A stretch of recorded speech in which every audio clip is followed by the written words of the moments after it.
A new world order. A new world order. New world order. New world order. A new world order. A new world order. New world order. New world order. And a new world order. A new world order. New world order. New world order. New world order. A new world order. Need for a new world order. A new world order. This is a hell of a dinner. Well, I want to thank Your Eminence. This is really great to be with you again. We love it. Governor Cuomo, our great senators. Hi, Chuck. He used to love me when I was a Democrat, you know.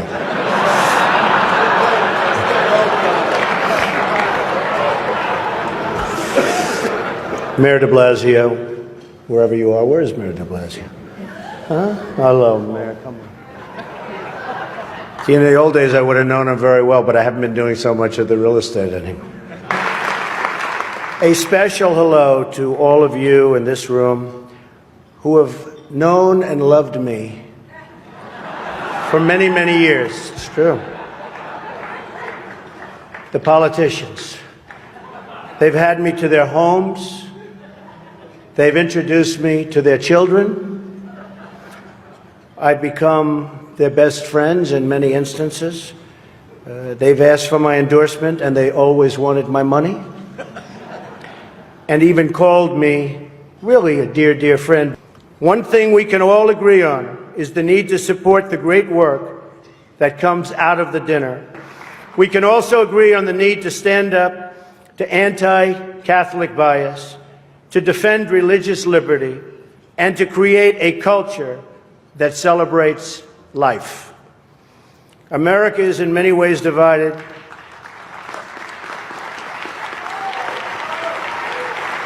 Thank you. America is in many ways divided like it's never been before. And the great religious leaders here tonight give us all an example that we can follow. We're living in a time and age that we never thought possible before. The vicious barbarism we'd read about in history books, but never thought we'd see it in our so-called modern-day world. Who would have thought we would be witnessing what we're witnessing today? We've got to be very strong, very, very smart, and we've got to come together, not only as a nation, but as a world community. But as a world community. Every nation in every region now has a decision to make. Either you are with us or you are with the terrorists. Either you're with us, either you love freedom and with nations which embrace freedom, or you're with the enemy. There's no in between. You're either with us or you're with the enemy. That's clear. I will continue to make that clear. This film is about three big ideas. Most of the evil in this world is highly coordinated and is fulfilling biblical prophecy to the letter. Historical and current events are being influenced by evil to make the appearance of the Antichrist highly probable within a generation.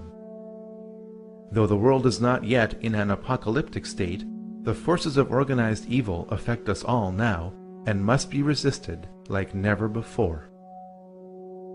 This film is unique in that it systematically studies the origins, activities, and destiny of evil.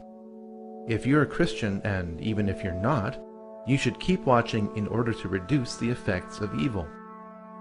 Presentations in this genre make all kinds of predictions about the future, most of which will turn out to be wrong. Instead of dwelling on the future, I'm going to survey the past. Once you know how we got here and then compare our present situation to what the Bible said would eventually happen, you might be interested in its solutions. If you think this is all fluff, then please consider the following question.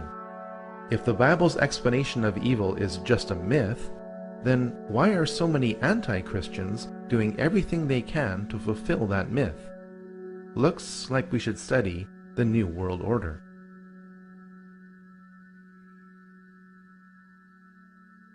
The New World Order is like a rope.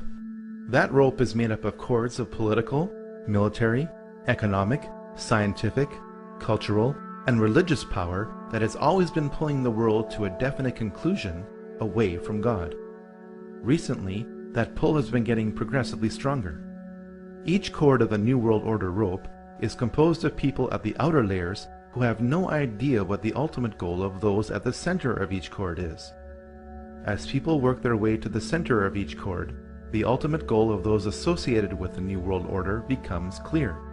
A one-world government, a one-world economy, a one-world military, a one-world society, and a one-world religion, all enforced with absolute control under a single world ruler. This goal is not democratic. In fact, most people will not want this goal to be pursued because it limits their freedom. In spite of popular resistance, this goal is being achieved through secrecy and progressive conditioning to make the public want this goal. There is plenty of evidence that this goal exists. Pat Robertson has written in a book a few years ago that we should have a world government, but only when the Messiah arrives. He wrote, literally, any attempt to achieve world order before that time must be the work of the devil. Well, join me. I'm glad to sit here at the right hand of Satan. The primary driver of the New World Order is religion. After all, people act on what they believe. Financial control is the means by which the New World Order funds its primary tool, which is warfare. We must first understand the tool of warfare before we can grasp the matrix of control being applied to us. Once we understand these systems of control, we can then understand the belief systems of those who are controlling us. All this knowledge is necessary to form strategies of resistance to what you are probably not even aware of. But how did this mindset, control system, and tool of warfare get created?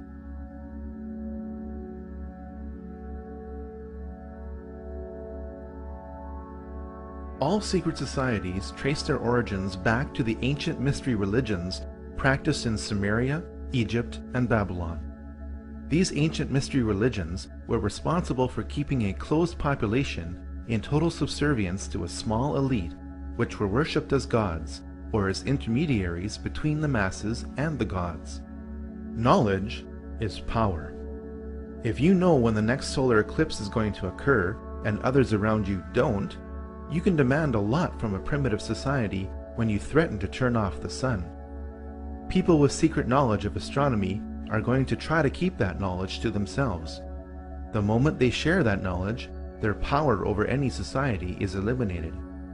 Large groups of people can be held in check by belief systems given to them by a tiny elite which keeps a core of knowledge to itself. This is why the most powerful groups in any society operate in secret. In fact, the word occult does not mean evil. It means secret. You are not supposed to know the secrets of the elite. Once you discover and verify these secrets, you'll be shocked at how the elite control you. The very word secrecy is repugnant in a free and open society, and we are, as a people, inherently and historically opposed to secret societies, to secret oaths, and to secret proceedings. And there is very grave danger that an announced need for increased security will be seized upon by those anxious to expand its meaning to the very limits of official censorship and concealment. That I do not intend to permit to the extent that it's in my control. For we are opposed around the world by a monolithic and ruthless conspiracy that relies primarily on covert means for expanding its sphere of influence, on infiltration instead of invasion, on subversion instead of elections, on intimidation instead of free choice, on guerrillas by night instead of armies by day.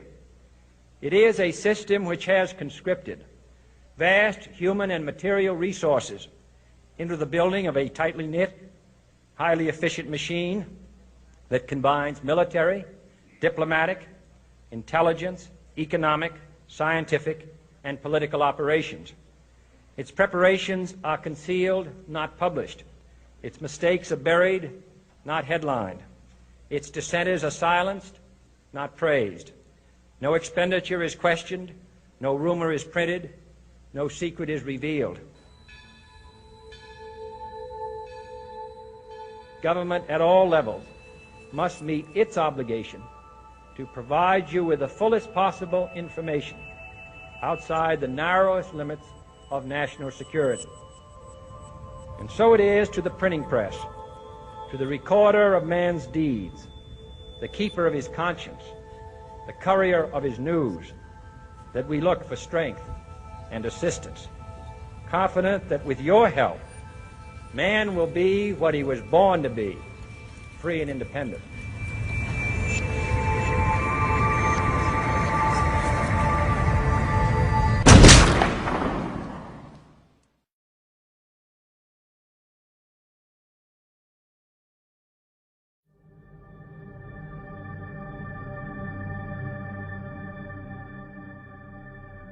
While other cultures were practicing pantheism, the monotheism of the Israelites kept them unique.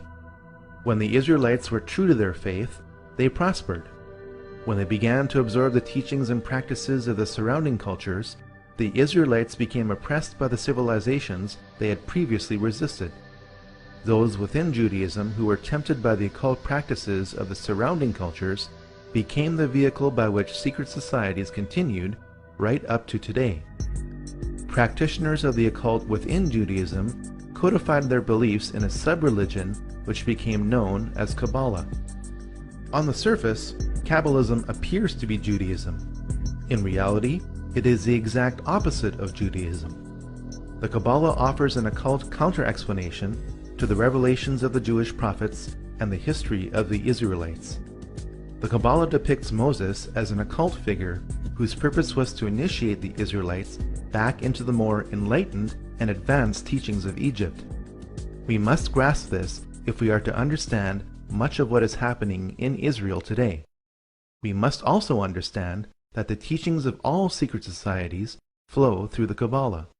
A girlfriend of mine was going all the time and to these classes. They're classes. It's the Kabbalah Learning Center. And basically the Kabbalah is the mystical interpretation of the New Testament. And she kept telling me about this really charismatic rabbi named Eitan who told these great stories, and she kept going on and on about it, and and I said, listen, Susan, I'm not even Jewish. Why are you telling me these things? And she's like, you don't have to be Jewish. Just come and take a, study, and if you like it, then you like it. If you don't, leave. So I did. Those of you who have never heard of some of the deep things of Satan, I know your works, but I have this against you. That you have abandoned the love you have. And the soul is rising like the sea with 10 horns and 7 heads, and a blasphemous name upon his head, and the beast that has souls of a leopard. Its feet were like bears, and its mouth was like a lion's mouth, and to it the dragon gave his power. And the whole earth followed the beast with wonder, and they worshipped the beast, saying, who is like the beast, and who can fight against the beast? It opened its mouth to utter blasphemous words against God.